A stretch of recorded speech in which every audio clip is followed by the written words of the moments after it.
Hello students, मैं Darshan sir, physics teacher. Good morning. आज हम लोग स्टार्ट करेंगे कूलम्स लॉ। हमने लास्ट टाइम इलेक्ट्रिक चार्जेस की प्रॉपर्टी देखी थी, तो वो 3 प्रॉपर्टी थी। हमको पता है 3 प्रॉपर्टी कौन कौन सी थी। एडिटिविटी थी, कंजर्वेशन थी और क्वांटाइजेशन थी। ठीक है। So students, you all know about basic information of electric charge. So let's we start Coulomb's law now. Okay बेटा, हमारे जो वीडियो में हम ऐसा करेंगे कि जो भी टॉपिक्स है, टॉपिक्स वाइज क्वेश्चन आंसर भी हम साथ में देंगे, मतलब आपकी नोट्स भी साथ साथ रेडी हो जाएगी। ठीक है। तो कूलम्स लॉ, उसमें सबसे पहला क्वेश्चन है state and explain Coulomb's law. ठीक है बेटा, हमको पता है कि जैसे लाइक चार्जेस होते हैं, जैसे 2 पॉजिटिव चार्ज होते हैं लाइक चार्जेस, तो दोनों के बीच में क्या होता है? रिपल्शन। ठीक है। अगर एक पॉजिटिव होता है, एक नेगेटिव होता है, तो क्या होता है? Attraction. So we know that like charges के बीच में होता है रिपल्शन और अनलाइक चार्जेस के बीच में होता है अट्रैक्शन। अब ये अट्रैक्शन और रिपल्शन फाइंड किया कूलम ने, उसने एक्सपेरिमेंट किया और फिर उसने एक स्टेटमेंट सजेस्ट किया जिसको हम कूलम्स लॉ बोलते हैं। ठीक है। अब देखते हैं बेटा, ये कूलम्स लॉ का स्टेटमेंट क्या है। So here force of attraction and repulsion, attractive force और repulsive force. Attractive force unlike charge के बीच में और रिपल्सिव फोर्स लाइक चार्जेस के बीच में। ठीक है। तो force of attraction and repulsion take place between 2 stationary charges. कैसे होने चाहिए? Stationary and point charges. Point charges का मीनिंग क्या होता है? पॉइंट चार्जेस का मीनिंग ऐसा होता है कि अगर चार्ज के बीच का जो डिस्टेंस है वो चार्ज की वैल्यू की कंपैरिजन में बहुत ही ज्यादा हो, तो उसको बोलते हैं point charge. Once again, what is point charge? मैं पॉइंट चार्ज में यहाँ पे अंडरलाइन किया है, मैं पॉइंट आउट करता हूँ, आपको फिर से बताता हूँ। पॉइंट चार्जेस मतलब अगर 2 चार्जेस के बीच का जो डिस्टेंस है वो चार्जेस की वैल्यू के हिसाब से वो डिस्टेंस बहुत ज्यादा है, तो वो 2 चार्जेस को हम बोलते हैं पॉइंट चार्जेस। तो force of attraction and repulsion take place between 2 stationary point charges placed in vacuum. हम किस में एक्सपेरिमेंट कर रहे हैं? सपोज वैक्यूम में। Vacuum is directly proportional to the product of electric charge and inversely proportional to the square of the distance between them. For example, यहाँ पे हम 2 चार्ज ले लेते हैं। Let us take 2 charges Q1 and Q2. Here we have it is charge Q1, it is charge Q2. The separation between them is given by R. So according to our statement, force directly proportional to the product of charges. So F directly proportional to product of charges and inversely proportional to the square of the distance between them. तो दोनों के बीच का distance क्या है? R, उसका square. So F is inversely proportional to R square. So we can say that F directly proportional to Q1 Q2, F inversely proportional to R square. अगर हम ये कांस्टेंट ऑफ प्रोपोर्शनैलिटी की sign remove करेंगे तो constant रखना पड़ेगा, तो F equal to K Q1 Q2 by R square. बेटा याद रखो, ये जो हमने लिखा है इसको हम बोलते हैं स्मॉल के। स्मॉल के क्या है? तो small K is called electrostatic force constant. उसको हम क्या बोलते हैं? Electrostatic force constant. और ये स्मॉल आर क्या है? Small R is the separation between the 2 charges. ठीक है। अब ये स्मॉल के किस पे डिपेंड करता है? It depends upon nature of the medium, it depends upon system of unit. मतलब आप कौन से सिस्टम लेते हो, MKS लेते हो, CGS लेते हो, SI यूनिट सिस्टम लेते हो, उसके ऊपर स्मॉल के की वैल्यू डिपेंड करती है। और अगर मीडियम चेंज होगा, यहाँ पे हमने दोनों किसके कौन से मीडियम में रखे? वैक्यूम के मीडियम में रखे। अगर मीडियम चेंज होगा तो भी के की वैल्यू वेरी करेगी। ठीक है। अगर 2 चार्जेस को हमने वैक्यूम में ही रखा है, किस में रखा है? वैक्यूम। वैक्यूम को हम दूसरा नाम देते हैं फ्री स्पेस। फ्री स्पेस के अंदर रखा है एंड एस और सिस्टम ऑफ यूनिट SI लेते हैं। यू नो दैट SI मतलब सिस्टम इंटरनेशनल यूनिट सिस्टम। तो K की जो वैल्यू आती है उसको हम बोलते हैं K इक्वल टू 1/4πε0। K की वैल्यू 1/4πε0। और के की वैल्यू क्या होती है 9 into 10⁻⁹ newton metre square upon coulomb square. Where epsilon zero को हम बोलते हैं permittivity of free space. Permittivity क्या है वो हम नेक्स्ट टू नेक्स्ट क्वेश्चन में देखेंगे। तो यहाँ पे f की वैल्यू देखो बेटा, k की वैल्यू 1/4πε0 लेंगे तो उसकी वैल्यू हम ये इक्वेशन में रखेंगे तो फाइनली हमको क्या मिलेगा f equal to 1/4πε0 q1 q2 by r square. तो it is the Coulomb's law. ठीक है, तो स्टेटमेंट पहले देख लेते हैं फिर से। फोर्स ऑफ अट्रैक्शन और repulsion take place between two stationary point charges placed in vacuum is directly proportional to the product of the charges and inversely proportional to the square of the distance between them. So in figure we have two charges, one is q1, second one is q2. The distance between them is given by r. So according to this statement, f proportional to q1 q2 by r square. So f equal to small K q1 q2 by r square. इसमें जो r क्या है, r is the separation between them, between two charges, and small के उसको हम बोलते हैं electrostatic force constant. ये k की वैल्यू किस पे डिपेंड कर दी, दो चीजों पे, one is nature of medium, second one is system of unit. यानी अगर मीडियम का नेचर चेंज हो जाएगा तो भी k की वैल्यू अलग आएगी, और यूनिट सिस्टम चेंज करेंगे तो भी k की वैल्यू अलग आएगी। ठीक है, अगर दो चार्ज को हमने वैक्यूम में रखे हैं तो k हम कैसे फाइंड करते हैं, तो k की वैल्यू होती है 1/4πε0। इसकी वैल्यू होती है 9 into 10⁹ newton metre square upon coulomb square. तो एप्सिलॉन जीरो को हम बोलते हैं परमिटिविटी ऑफ फ्री स्पेस। तो अगर k इक्वल टू 1/4πε0 की वैल्यू हम ये इक्वेशन में डाल दे तो वैल्यू आ जाएगी f equal to 1/4πε0 q1 q2 by r square. ये क्वेश्चन में आप सिर्फ एप्सिलॉन जीरो की वैल्यू याद रखो। एप्सिलॉन जीरो की वैल्यू होती है 8.85 इंटू 10⁻⁻12। अच्छा, अब इसका यूनिट क्या आएगा, तो k and epsilon zero are inversely proportional to each other. तो जो k का यूनिट है उससे इनवर्स किसका यूनिट होगा, एप्सिलॉन जीरो का। तो इसका यूनिट है, k का यूनिट है newton metre square upon coulomb square. तो इसका यूनिट होगा coulomb square upon newton metre square. ठीक है, अभी ये क्वेश्चन पूरा नहीं हुआ बेटा, इसमें हमें 1 कूलम की डेफिनेशन देनी है। तो देखो बेटा, यहाँ पे अगर ये क्वेश्चन में q1 q2 equal to 1 coulomb लेते हैं, ये इक्वेशन में q1 q2 कैसा लेते हैं बेटा, 1 कूलम। r भी हम 1 मीटर लेते हैं, q1 q2 भी 1 कूलम लेंगे, r की वैल्यू भी हम क्या लेंगे, 1 मीटर। तो f की वैल्यू क्या होगी, 1/4πε0 ओनली। ठीक है, वंस अगेन q1 और q2 दोनों क्या लेंगे, 1 कूलम, और r क्या लेंगे, 1 मीटर। तो f की वैल्यू क्या आ गई, 1/4πε0, और 1/4πε0 की वैल्यू क्या है, 9 इंटू 10⁻⁹। तो f की वैल्यू आ जाएगी 1/4πε0 इक्वल टू 9 इंटू 10⁻⁹ न्यूटन। तो इससे हम 1 कूलम चार्ज की डेफिनेशन कैसे देंगे, amount of charge that repels on, repels क्यों लिया, क्योंकि हमने दोनों चार्ज सिमिलर लिए, लाइक चार्जेस लिए। तो amount of charge that repels an equal and similar charge with the force 9 into 10⁻⁹ newton when placed in vacuum at distance of r कितना है, 1 metre. 1 metre from it is said to be 1 coulomb.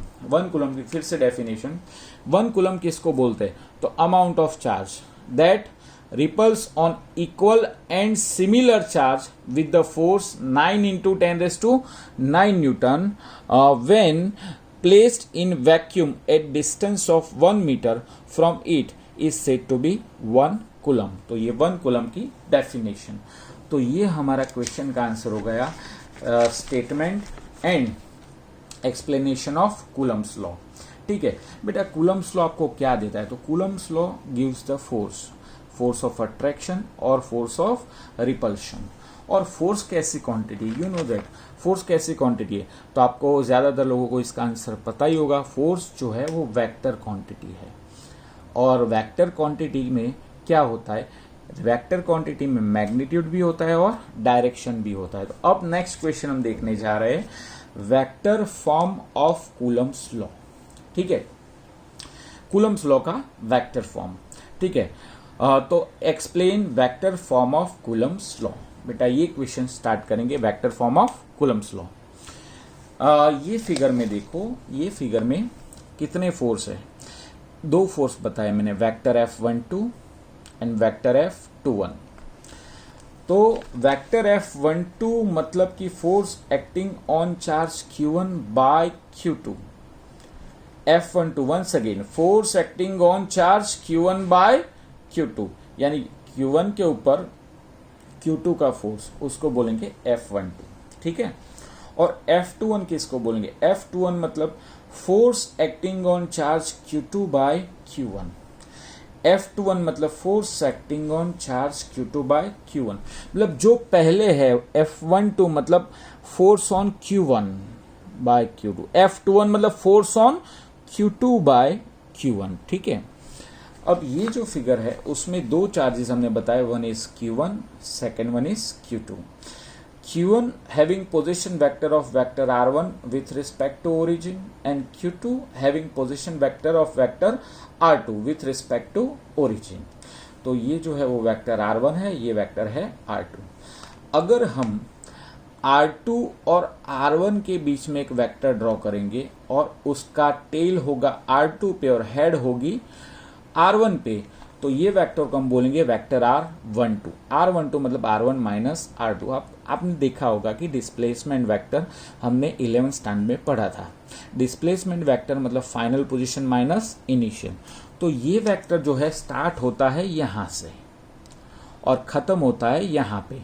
तो इसमें final position कौन सी हुई? तो final position है R1, initial position है, final position है R1, इनिशियल पोजीशन है R2। तो R12 का आंसर क्या होगा?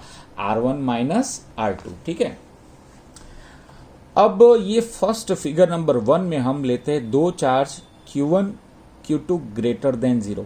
इसका मतलब क्या हुआ? या तो Q1 Q2 दोनों पॉजिटिव है या तो Q1 Q2 दोनों नेगेटिव है। पॉजिटिव, दो पॉजिटिव नंबर का मल्टीप्लिकेशन आपको पता है ग्रेटर देन 0 आता है, दो नेगेटिव नंबर्स का मल्टीप्लिकेशन भी आपको पता है ग्रेटर देन 0 आता है। ठीक है, अब इसका वेक्टर फॉर्म, बेटा कोई भी वेक्टर आप सोचो कि हम लिखते हैं vector A equal to 4i cap. इसका मीनिंग क्या हुआ? ये जो है ये वेक्टर है, ठीक है, ये 4 क्या है? ये मैग्नीट्यूड है, और ये I क्या है? तो ये है डायरेक्शन। क्या है? डायरेक्शन। तो कोई भी वेक्टर को रिप्रेजेंट करने के लिए उसका मैग्नीट्यूड और डायरेक्शन दोनों रिप्रेजेंट करना जरूरी है। तो हम यहाँ पे सबसे पहले वेक्टर F12 रिप्रेजेंट करेंगे। आपको पता है कि F12 क्या है? F12 मतलब force acting on charge Q1 by Q2। तो ये जो है ये F12 है। ठीक है, ये कैसे हुआ F12? क्योंकि ये भी पॉजिटिव है, ये भी पॉजिटिव है। तो Q1 is repel from Q2। See once again Q1 is repel from Q2। तो ये जो फोर्स हुआ वो F12। सिमिलरली F21 मतलब क्या? Q2 is repel from Q1, Q2 is repel from Q1। तो यानी ये दोनों रिपल्सिव फोर्स बता रहे हैं। सबसे पहले मैं F12 की बात करूंगा। तो आप देखो यहाँ पे F12 की जो डायरेक्शन है और R12 की डायरेक्शन है, दोनों डायरेक्शन कैसी है? सेम या डिफरेंट? तो देखो सेम, दोनों एक ही डायरेक्शन में है। तो F12 की डायरेक्शन क्या होगी? R कैप 12, क्योंकि डायरेक्शन बताने के लिए हम कैप का यूज करते हैं। ठीक है, तो इन vector form of Coulomb's law can be represented bye, सबसे पहले मैं F12 बताता हूं। पहले मैग्नीट्यूड लिखेंगे, फिर पहले मैग्नीट्यूड बताएंगे और फिर क्या बताएंगे? डायरेक्शन बताएंगे। तो देखिए, in vector form of Coulomb's law can be represented by F12 equal to K Q1 Q2 upon R square 12. You know that F equal to K Q1 Q2 upon R square from the previous question. And what is the direction of F12? So from figure, F12 is in the direction of R12. So R cap 12. Where R12 is called separation between charges Q1 and Q2, and r cap 12 is the unit vector in the direction of vector F12। तो ये R12 और F12, ये R12 और F12 दोनों की direction कैसी है? Same. ठीक है। 11th में आता था बेटा, आपको याद होगा, यूनिट वेक्टर मतलब ratio of a vector to its magnitude. तो vector R12 upon magnitude of R12। From figure what is R12? R12 equal to vector R1 minus vector R2। तो वेक्टर R12 मतलब vector R1 minus vector R2, और only R12 मतलब modulus of vector R1 minus vector R2। ठीक है। तो ये value हम इसके अंदर रख देते हैं। तो वेक्टर F12 का answer C, K Q1 Q2, R12 मतलब modulus of R1 minus R2 का स्क्वायर, और R कैप 12 की सीधे सीधी ये वैल्यू आप डाल दो। ठीक है। तो यहाँ पे पावर 2 है, R1 vector R modulus of vector R1 minus R2 का power 2, modulus of vector R1 minus R2 का पावर 1, 2 + 1 यानी पावर नीचे हो गया 3। तो वेक्टर F12 का आंसर क्या होगा? तो vector F12 is equal to vector F12 equal to K Q1 Q2 upon R1 minus R2 the whole cube, R vector R1 minus vector R2। ये इक्वेशन नंबर 1। तो ये फोर्स कौन सा है? Force on Q1 by Q2, force on charge Q1 by Q2। Similarly अगर मैं F21 लूंगा तो यहाँ पे पहले क्या है? 2 नंबर, बाद में क्या है? 1। तो force on Q2 by Q1 a vector F21। तो वो हम कैसे लेंगे बेटा? तो जहाँ पे 1 है वहाँ पे आप 2 रख दो। तो ये फॉर्मूला में K Q1 Q2 मल्टीप्लिकेशन में Q2 Q1 या Q1 इंटू Q2 दोनों सेम ही होता है। R2 minus R1 modulus the whole cube, vector R2 minus vector R1। ठीक है।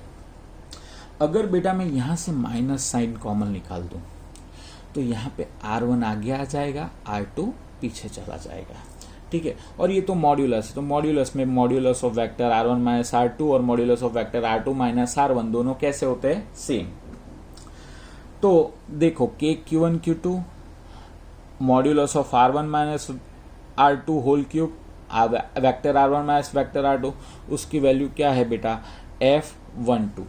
तो यहाँ पे F21 equal to minus F12। तो ये जो है इसको हम बोलते हैं Newton's third law.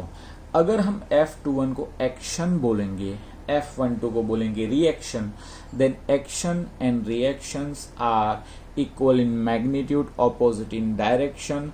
This was suggested by Newton and it is also known as Newton's third law. Okay, मतलब कि ये केस में भी न्यूटन्स थर्ड लॉ ऑब्यो होता है। आप जानते हो कि जो न्यूटन्स लॉ है वो फोर्सेस इन नेचर उसके लिए है, तो यहाँ पे भी न्यूटन्स थर्ड लॉ ऑब्यो होता है। ठीक है।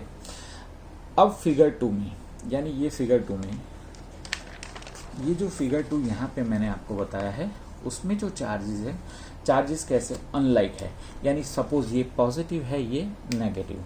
तो यहाँ पे जैसे फिगर 1 में रिपल्शन होता था, ये फिगर में क्या होगा?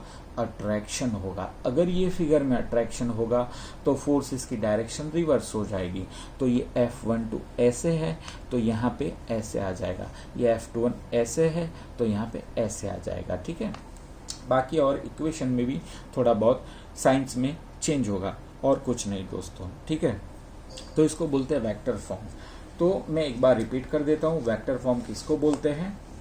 कोई भी वेक्टर को बताना हो तो मैग्नीट्यूड एंड डायरेक्शन बताएंगे। वेक्टर F12 मतलब force acting on charge Q1 by charge Q2, and F21 मतलब क्या होता है? Force acting on charge Q2 by charge Q1। ठीक है। अब ये फिगर में चार्ज Q1 का पोजीशन वेक्टर है vector R1 with respect to origin, and charge Q2 का पोजीशन वेक्टर है vector R2 with respect to origin. ये फिगर में Q1 Q2 ग्रेटर देन 0 मतलब दोनों चार्जेस लाइक चार्जेस है, तो दोनों के बीच में होगा रिपल्शन। तो वेक्टर ये F12, ये है वेक्टर F21। ठीक है, यानी Q1 Q2 से रिपेल होगा, सिमिलरली Q2 Q1 से रिपेल होगा। ये फोर्स को हमने बताया पहले, इसका मैग्नीट्यूड यानी वेक्टर F12 मतलब K Q1 Q2 upon R²12 R cap 12, where R12 is the separation between two charges Q1 and Q2। See, separation between two charges Q1 and Q2, ठीक है। और R cap 12 को हम बोलेंगे unit vector in the direction of vector F12। See, you can see the direction of vector R12 and direction of F12 are same। ये जो unit vector है, unit vector मतलब ratio of a vector to its magnitude. तो vector R12 मतलब figure में देखो vector R1 minus vector R2, और यहाँ पे vector R1 minus vector R2, नीचे उसका magnitude modulus of vector R1 minus vector R2। इसकी वैल्यू अगर हम ये इक्वेशन में डाल दें तो फाइनली आपको ये फॉर्मूला मिलेगा वेक्टर F12 के Q1 Q2 upon vector R1 minus vector R2 the modulus the whole square vector R1 minus vector R2 upon modulus of vector R1 minus vector R2। ये power 2, ये power 1, तो नीचे power हो जाएगा 3, ठीक है। तो यहाँ पे पावर कितना हो गया बेटा 3।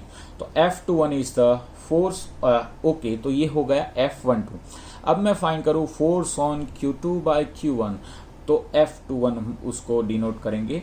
तो F21 is equal to K Q1 Q2 upon R2 minus R1 the whole cube R2 minus R1, यहाँ पे माइनस कॉमन निकाल लीजिए। तो ये जो है it is a similar to vector F12। आपको ये क्वेश्चन होगा कि सर यहाँ पे R2 माइनस R1 है, यहाँ पे R1 माइनस R2 है, तो मॉड्यूलस में बेटा R1 माइनस R2 और R2 माइनस R1 मॉड्यूलस में सेम ही होता है, ठीक है। मतलब यहाँ पे Newton's third law is obeyed, और चार्जेस अनलाइक होंगे तो ये फोर्स की डायरेक्शन रिवर्स हो जाएगी, ठीक है। तो यहाँ पे बेटा हमने देखा कूलम्ब्स लॉ और कूलम्ब्स लॉ का वेक्टर फॉर्म। अब एक बात मैंने आपको बोली थी कि परमिटिविटी क्या होती है। वंस अगेन आप देख लीजिए कि यहाँ पे हमने लिखा था K इक्वल टू 1/4πε0। उसमें ε0 को हमने बोला था परमिटिविटी ऑफ फ्री स्पेस उसको हम वैक्यूम भी बोलते हैं। तो अब ये परमिटिविटी के बारे में थोड़ा जानते हैं।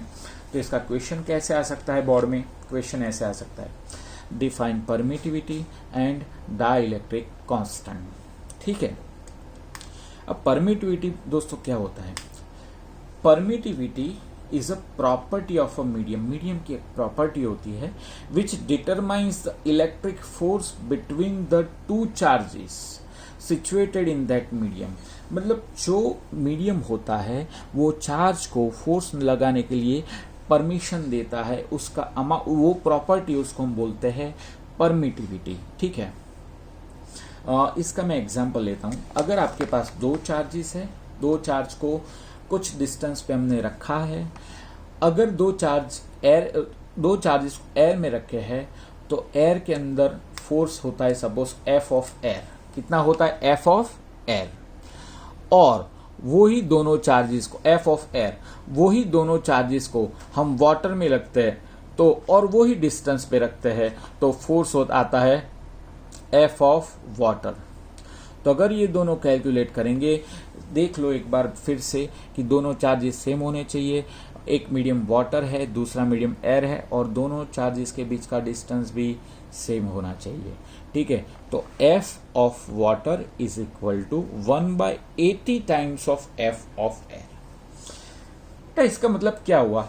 हमको ये पता है बेटा F is equal to 1/4πε0 Q1 Q2 by R²। मतलब कि force is inversely proportional to ε0। यहाँ पे force in water is 1/80 time force in air and force is inversely proportional to ε0। मतलब कि वाटर की जो परमिटिविटी होगी वो 80 times greater than permittivity of air. इसका मतलब ये हुआ बिकॉज अगर F 1/80 टाइम्स है तो एप्सिलॉन कितना होगा? 80 टाइम्स हो जाएगा। तो epsilon of water is equal to 80 into epsilon 0, यानी एयर के लिए परमिटिविटी हम एप्सिलॉन 0 लेते हैं, ठीक है। तो epsilon 0 of water upon epsilon 0 of air is equal to 80। तो कोई भी मीडियम की परमिटिविटी और फ्री स्पेस या तो एयर या तो वैक्यूम की परमिटिविटी का जो रेशियो होता है उसको हम बोलते हैं capital K. Once again, the ratio of permittivity of medium to the permittivity of free space is equal to capital K। ये कैपिटल के दोस्तों, ये स्मॉल के नहीं है, ये इलेक्ट्रोस्टैटिक फोर्स कांस्टेंट नहीं है, ये कैपिटल के है। इसको हम बोलते हैं डाई इलेक्ट्रिक कांस्टेंट और इसको हम बोलते हैं relative permittivity also. So it is denoted by epsilon r. ठीक है, अगर सोचो बेटा, अगर दो चार्जेस को हमने वैक्यूम के अंदर रखा है, कितने डिस्टेंस पे, आर डिस्टेंस पे, तो फोर्स इन वैक्यूम क्या होगा, K Q1 Q2 upon r square. But force in vacuum K की वैल्यू क्या होती है, स्मॉल के की वैल्यू होती है 1/4 epsilon 0 Q1 Q2 upon r square. इसको हम बोल लेंगे इक्वेशन नंबर 1। और वही दो चार्जेस को हम मीडियम के अंदर रखते हैं तो फोर्स क्या होगा 1/4। तो फोर्स क्या होगा 1/4 epsilon 0 Q1 Q2 by r square. यहाँ पे क्या चेंज हुआ, तो ये फिगर में ये इक्वेशन में एप्सिलॉन 0 है, क्योंकि वैक्यूम की परमिटिविटी को हम एप्सिलॉन 0 से डिनोट करते हैं और यहाँ पे हमने लिखा है एप्सिलॉन ओनली। यहाँ पे है एप्सिलॉन, क्योंकि ये वैक्यूम नहीं है, ये वैक्यूम के सिवाय कोई और मीडियम है। तो 1/4 epsilon Q1 Q2 by r square. तो क्या चेंज हुआ, वहाँ पे भी आर था, यहाँ पे भी आर है, वहाँ पे भी Q1 Q2 था, यहाँ पे भी Q1 Q2 है, वहाँ पे भी 4 था, यहाँ पे भी 4 है, वहाँ पे एप्सिलॉन 0 था क्योंकि यहाँ पे वैक्यूम था, बट यहाँ पे मीडियम है, इसलिए हमने क्या लिखा epsilon, where epsilon is equal to permittivity of that particular medium। अब हमको पता है epsilon for medium upon epsilon 0 is equal to capital K, where capital K is called dielectric constant, so epsilon equal to capital K into epsilon 0। अगर ये value हम ये equation में डाल दे तो f of medium क्या होगा 1/4 epsilon equal to capital K epsilon 0 Q1 Q2 by r square. But we know that 1/4 epsilon 0 Q1 Q2 by r square को हम फोर्स इन वैक्यूम बोलते हैं। तो F of medium is equal to force in vacuum divided by capital K। इसका मतलब ये हुआ बेटा कि अगर दो चार्ज को वैक्यूम के अंदर रखते हैं, फोर्स है सपोज F, वही दो चार्ज को कोई और मीडियम में रखते हैं उतने ही डिस्टेंस पे, तो फोर्स हो जाता है F/K। ठीक है, और आपके रेफरेंस के लिए कुछ न्यूमेरिकल्स के लिए मैंने कैपिटल K यानी डाइलेक्ट्रिक कांस्टेंट की वैल्यू यहाँ पे रखी है। K फॉर वैक्यूम क्या होता है 1, K फॉर वाटर होता है 80 एंड K फॉर एयर होता है 1.00054 इज अप्रोक्सीमेटली 1। तो यानी फ्री स्पेस के लिए या तो एयर के लिए K की वैल्यू होती, कैपिटल K की वैल्यू होती है सेम। एक बार और याद रखो बेटा, स्मॉल k उसको हम बोलते हैं force constant, electrostatic force constant, उसकी वैल्यू होती है 9 × 10⁹। बट यहाँ पे कैपिटल K को हम बोलेंगे डाई इलेक्ट्रिक कांस्टेंट। ध्यान रखो बेटा ये दोनों मिक्स ना हो। फिर से एक बार हम रिवाइज करते हैं परमिटिविटी की definition. Permittivity is a property of a medium which determines electric force between the two charges situated in that particular medium। ठीक है, for example force in two charges, force between two charges placed in water is equal to F water is 1/80 times force in air। F is inversely proportional to epsilon 0। मतलब कि water की permittivity air से 80 times ज़्यादा 80 गुना है। ठीक है, 80 गुना permittivity है। तो epsilon of water equal 80 into epsilon 0। Epsilon of water upon epsilon 0 is equal to 80। मतलब कि कोई भी मीडियम की परमिटिविटी और एप्सिलॉन जीरो मतलब कि फ्री स्पेस की परमिटिविटी का रेशियो होता है, उसको हम बोलते हैं डाइलेक्ट्रिक कांस्टेंट कैपिटल के। ये कैपिटल के स्मॉल के से डिफरेंट है, ठीक है। इसको हम एप्सिलॉन आर भी बोलते हैं। तो अगर दो चार्जेस को हमने वैक्यूम में रखा है तो फोर्स होता है K Q1 Q2 by r square, but we know that small K की value 1/4 by epsilon zero Q1 Q2 by r square, ठीक है। अगर वही दो चार्ज को हम मीडियम में रखते हैं तो क्या चेंज होता है, तो एप्सिलॉन जीरो की जगह पे एप्सिलॉन होगा, एप्सिलॉन को बोलेंगे परमिटिविटी ऑफ मीडियम, ठीक है, बाकी सब सेम रहेगा। तो here f of medium equal to 1/4 by epsilon Q1 Q2 by R square, where epsilon is equal to permittivity of that particular medium. We know that epsilon by epsilon 0 equal to capital K.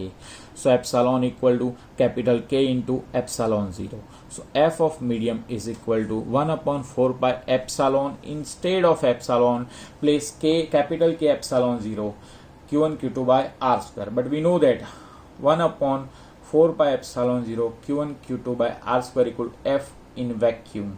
So F of medium equal to F vacuum divided by K. मतलब कि कोई भी medium में force जो होता है दो charge के बीच का वो वैक्यूम से 1/K टाइम्स होता है, ओके। अब बेटा नेक्स्ट वीडियो में हम देखेंगे कूलम्स लॉ और उससे related illustrations and examples and the numericals also. Okay, stay tuned. Goodbye.